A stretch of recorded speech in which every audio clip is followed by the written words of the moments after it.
Hello, BLC. Wayne and Megan here from Nicaragua doing the question and answer series. You got Q's, we got A's.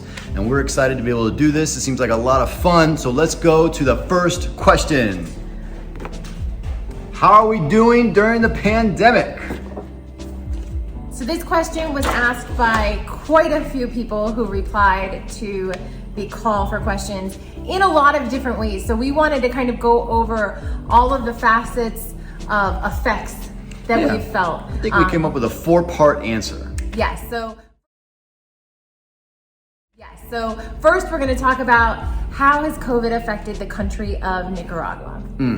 The country of Nicaragua suffered pretty greatly during COVID for a variety of reasons. One, it's an incredibly impoverished country with very few resources, which means that COVID kind of ran rampant. And we know quite a few people that were seriously affected all the way to the point of death by COVID. And it was a really somber time when it first hit. It hit it was around March 2020, right, when it landed? Yeah, it didn't go well. I'm not sure how deeply I can get into it, but it did not affect the country well. A lot of people died here from COVID. And it took the country of Nicaragua a long time to respond. But once people started wearing masks and practicing social distancing, things did get better. They kind of flattened the curve a little bit. And since then, things have been progressively getting better. But what we were really encouraged by was the response by the people of Nicaragua. So private businesses as well as families. Because Nicaragua is such a community-oriented culture, we're able to make quick and decisive decisions to protect themselves and also the people around them. So we were really cheered to see that like our local supermarket and the bank immediately had signs made. They were keeping everyone social distance. They had you wear masks to go in. They were spraying you with alcohol, things like that. And that was, I think that kind of helped keep things as calm down as they could be. I will say though, because of the pandemic, Nicaragua as a populace has gotten more hygienic. Like there's less regular communicable diseases that would normally be being passed around, like common colds and I don't know, stuff that passes when you touch your hands together. There's a lot less of that happening because of the pandemic. So silver lining, I guess. Right. So that's the nation of Nicaragua and COVID. What was the next level? Trips. It's a tragedy for us because we love running trips. You guys know this. We feel like we're really good at it. We feel like we've got ministry where trips can plug in. But one of the first things that happened here in Nicaragua when COVID hit is the airport shut down. Airlines just stopped flying into Nicaragua. You couldn't get a ticket. You could purchase a ticket, no problem. That flight would never happen. I can't tell you how many expats that we talked to that were like, oh my gosh, I purchased a ticket, but I can't get anywhere. And we're like, yeah, that's been happening for a long time. You should really pay more attention to what's going on.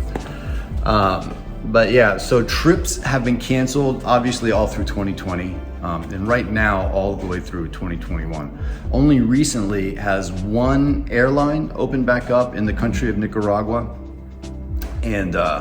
And it's not a great airline. It's incredibly expensive to fly right now.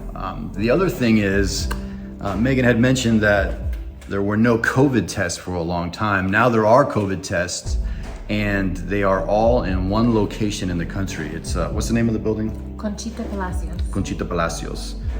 It's a COVID testing site put on by the Ministry of Health. It costs $150 to get your test. Personally, I am not okay with carrying a group of travelers into a COVID testing site for a test in the middle of Nicaragua. And then what happens if somebody comes up positive, that you can't travel? You can't get into the United States unless you have a negative COVID test. I think as soon as the new administration took over, it was one of the first things they signed off on. So yeah, right now, until something changes, either COVID tests become more available or you don't need a negative test to get back into the country. You also need a negative test to get into Nicaragua, FYI.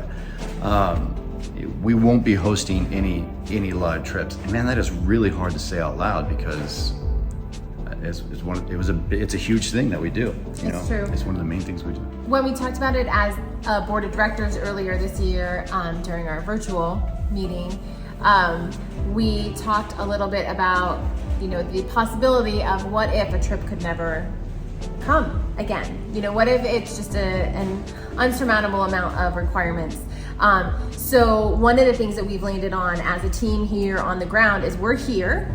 The kids are here, the school is here, the churches are here. So we're doing everything we can, especially now that we feel more comfortable moving around and taking precautions and things like that, to engage with our community the same way we would with teams coming down. So we usually have teams that'll bring VBS or art classes or things like that to the school. So we're doing those things ourselves to maintain those relationships and to continue to sow into people. So we appreciate that we had teams in the past to give us for sure extra strength, extra hands, lots of inspiration, and we're down here doing it, trying to keep everything lively and exciting like it would be if we were able to have you all here with us. Yeah, and we are working on a new kind of way to do this. I don't know. We can't really talk a lot about it, but I'm sure we'll hear something about it.